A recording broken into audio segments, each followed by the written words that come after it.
atmosphere at Martin Richardson's highly anticipated political fundraiser was already thick enough to cut with a knife even before the literal tornado sirens started blaring. We all knew this crossover event between Beyond the Gates and The Young and the Restless was going to deliver some iconic moments, but I do not think any of us were prepared for the psychological warfare that just went down at the country club. Let's be real for a second, guys. Whenever you put a room full of billionaires, politicians, and desperate social climbers together, you are practically begging for a disaster. But the storm brewing inside the country club was arguably far more dangerous than the one brewing in the sky. And it all centers around two of the most cunning, manipulative, and absolutely fascinating women on daytime television right now. You have to hand it to Leslie Thomas. The woman has absolutely no shame, no boundaries, and zero concept of when she is unwanted. After being denied a ticket by Eva and rejected by Megan at the door, she actually had the nerve to crash this exclusive high society gala wearing a hooded cape. A hooded cape! It is so incredibly campy and unhinged that I cannot help but secretly love it, even though I fundamentally despise how she treats the Dupree family. But Leslie did not just crash this party to eat the free hors d'oeuvres. She was on a mission. After making her rounds and offending nearly every single guest in the room, she zeroed in on the ultimate prize. She bypassed the local Fairmont Crest drama and set her sights squarely on Genoa City royalty. Leslie Thomas, armed with nothing but sheer audacity and a deeply unsettling smirk, locked her sights directly on Diane Abbott. Now, if you know anything about Diane Abbott, you know she is not a woman to be trifled with. Diane is a veteran of the soap opera trenches. She has gone toe-to-toe with the likes of Nikki Newman, Phyllis Summers, and Victor Newman himself. She has survived scandals that would completely destroy a lesser woman. So when Leslie slithered up to her with that knowing, venomous smile, Diane immediately put her guard up.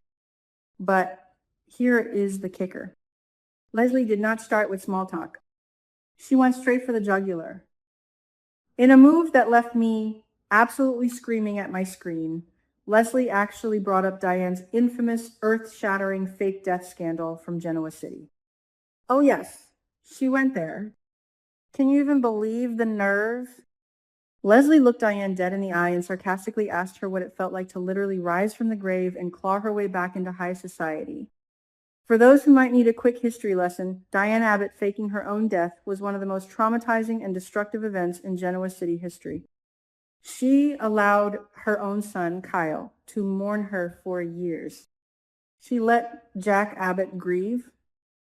She let the entire town believe she had been murdered in self-defense, only to miraculously resurrect herself years later when it suited her agenda.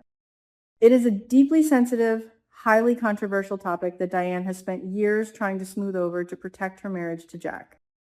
And here's Leslie Thomas, a local Fairmont Crest nuisance, casually throwing it in her face over a glass of champagne. Diane's reaction was an absolute masterclass in restraint. A lesser woman would have thrown her drink in Leslie's face or caused a massive scene. But Diane Abbott is a predator who has learned how to wear the skin of a saint. She maintained the bare minimum of polite society etiquette, keeping her posture rigid and her expression elegantly frozen, even as Leslie continued to rapid fire these incredibly rude, invasive questions about her past. You could see the gears turning in Diane's head. She gave Leslie a look of absolute, unadulterated disdain. It was the kind of look that silently screams, "Who do you think you are, you pathetic little amateur? Diane has survived psychological warfare with billionaires. She is not about to let a woman who funds a local free clinic intimidate her." But Leslie is nothing if not persistent. When the insults did not break Diane, Leslie shifted her strategy to something far more dangerous: psychological mirroring. Leslie leaned in and boldly declared that she saw her own reflection staring back at her in Diane's eyes. She called a spade a spade. She told Diane that they were exactly the same two apex predators who know exactly how to manipulate the board to get whatever they want. I have to admit, as much as I hate Leslie, this was a brilliant tactical move.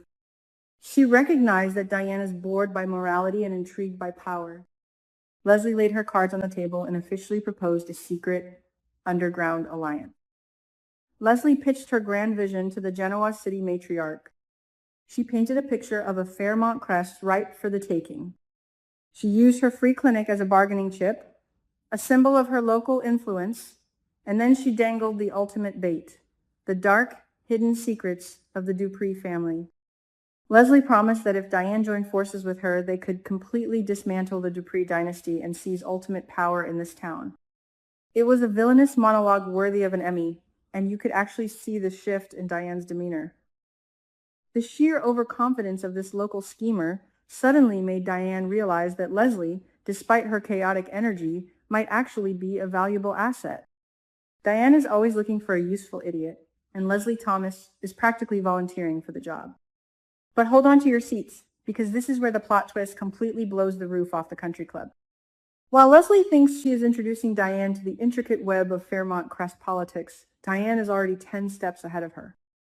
We just learned a massive, jaw-dropping secret that changes the entire dynamic of this show. Diane Abbott has secretly become a major financial donor to the charitable fund managed by none other than Anita Dupree. Yes, you heard that right. Diane is already funneling money into the Dupree family's orbit, and Anita is incredibly grateful for this anonymous, or at least highly discreet, influx of cash. This revelation is absolutely insane when you think about the implications. Diane is playing 4D chess while Leslie is playing checkers. Leslie is trying to convince Diane to help her destroy the Duprees, completely unaware that Diane has already bought her way into Anita's good graces. But the most scandalous part of this entire situation is the fact that Jack Abbott and Kyle Abbott have absolutely no idea what Diane is doing. They are completely in the dark.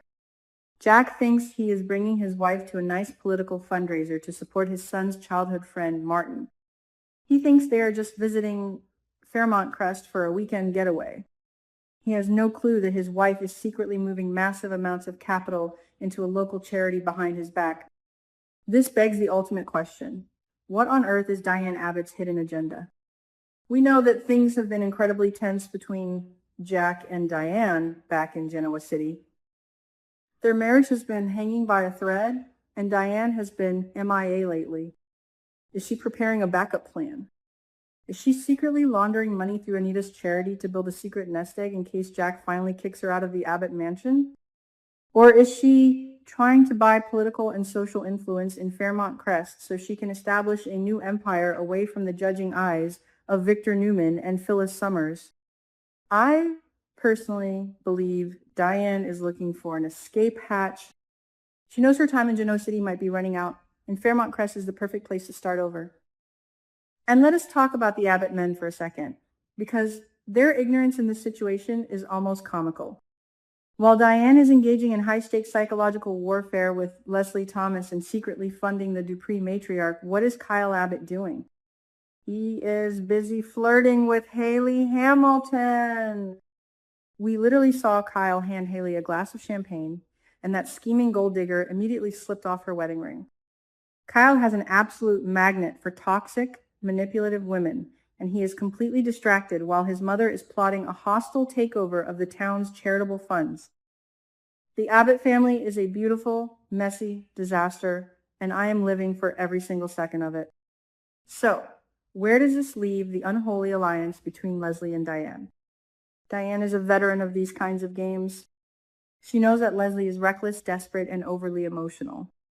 Diane has to be carefully considering the risks of aligning herself with a woman who crashes parties in a hooded cape.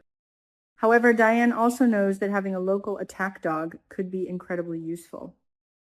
If Diane wants to fully infiltrate the Dupree family, she could use Leslie to do the dirty work, cause the distractions, and take the fall if things go wrong, while Diane keeps her hands perfectly clean as Anita's secret savior. It is a brilliant, sinister strategy. As these two venomous women stood there, locked in this intense negotiation of power, secrets, and lies, the lights above them began to flicker. The irony is just too perfect. A literal tornado is bearing down on Fairmont Crest, ready to shatter the crystal chandeliers and tear the roof off the country club, but the real destructive force is the alliance being forged in the shadows of the ballroom. When the dust settles and the storm passes, the landscape of this town is going to be forever changed. Will Diane take Leslie up on her offer? Will Jack discover his wife's secret financial betrayal? And how will Anita react when she finds out her generous donor is secretly plotting with her worst enemy? I cannot wait to see how this explodes.